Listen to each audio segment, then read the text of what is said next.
ప్రతి అమావాస్య రాత్రి ఆ ఇంట్లో తప్పకుండా ఒక దీపం వెలుగుతుంది. కానీ ఆ ఇంట్లో ఎవ్వరూ ఉండరు. ఆ దీపం ఎలా వెలుగుతుందో తెలుసా? ఎవరైనా వీడియోని కొత్తగా చూస్తుంటే ప్లీజ్ లైక్ చేసి సబ్స్క్రైబ్ చేసుకోండి. ఒక చిన్న గ్రామంలో చిట్ట చివరన ఉన్న ఒక పాత ఇల్లు. ప్రతి అమావాస్య రాత్రి ఆ ఇంట్లో మాత్రం ఒక దీపం తప్పకుండా వెలుగుతుంది. ఎవ్వరూ ఉండరు. కానీ ఆ దీపం ఆరదు.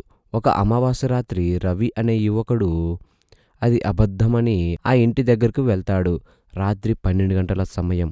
ఇంటి ముందర నిమ్మకాయలు, కొబ్బరికాయ, ఎర్రదారం, బూడిద ఉంటాయి. లోపల నుంచి నెమ్మదిగా మంత్రాలు చదివినట్టు శబ్దం వస్తుంది.